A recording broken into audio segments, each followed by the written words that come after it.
the Gardener, and today I wanted to say Happy Valentine's Day, even though it's not Valentine's Day, but just something you could do with roses. If you receive roses, buy yourself roses, whatever.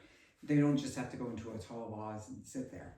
So I have this vase that I have here, and what I've done is I've put some tape on the top. I don't know if you can see that because I've got water in it. I'll come up to it.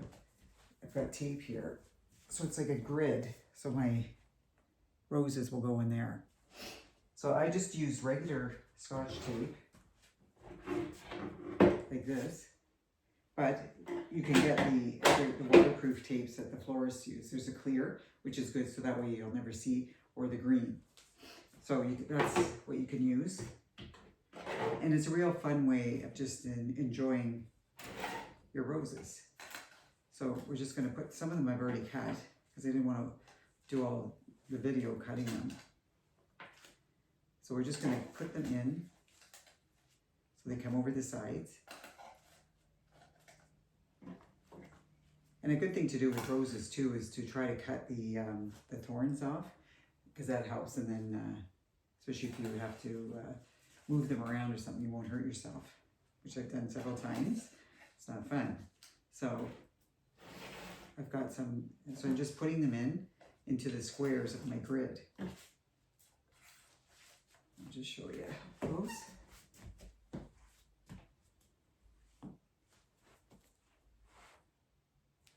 So it makes it a little bit easier, and it holds the flowers, because we want to try to get away from floral foam since it's not environmentally friendly. So this is a good way, taping is a good way to do it. Well, and I'll go over some other ways of doing it in other videos that you can use instead of using floral foam. I know they have an environmentally friendly one, but I think it's hard to get and it's more expensive. I haven't tried it, so I'm not sure how it works. So I'll just put these in here.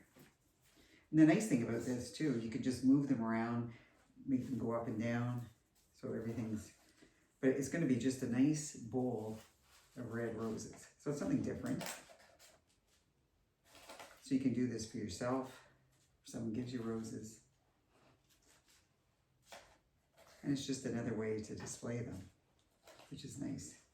I remember when I used to get flowers, most of the time I just take them out and plop them into a vase, which, you know, it doesn't look that nice. And now there's no way I would do it. Usually I take them apart, put them in sections, like the greenery, the flowers, any fillers, whatever, and then I redo it myself.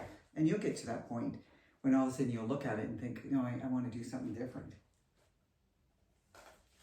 And that's the fun of it. There we go. So you can move these around.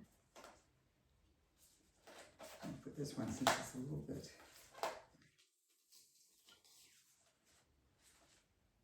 And again, when you're cutting these, just make sure you don't cut them too short. Like, just play around with it, because once they're too short, it's harder to fix them. Where if you need to take off anything else, it's a little bit easier. So then you can just move them around. And there you go. So you just want to make sure it's different levels.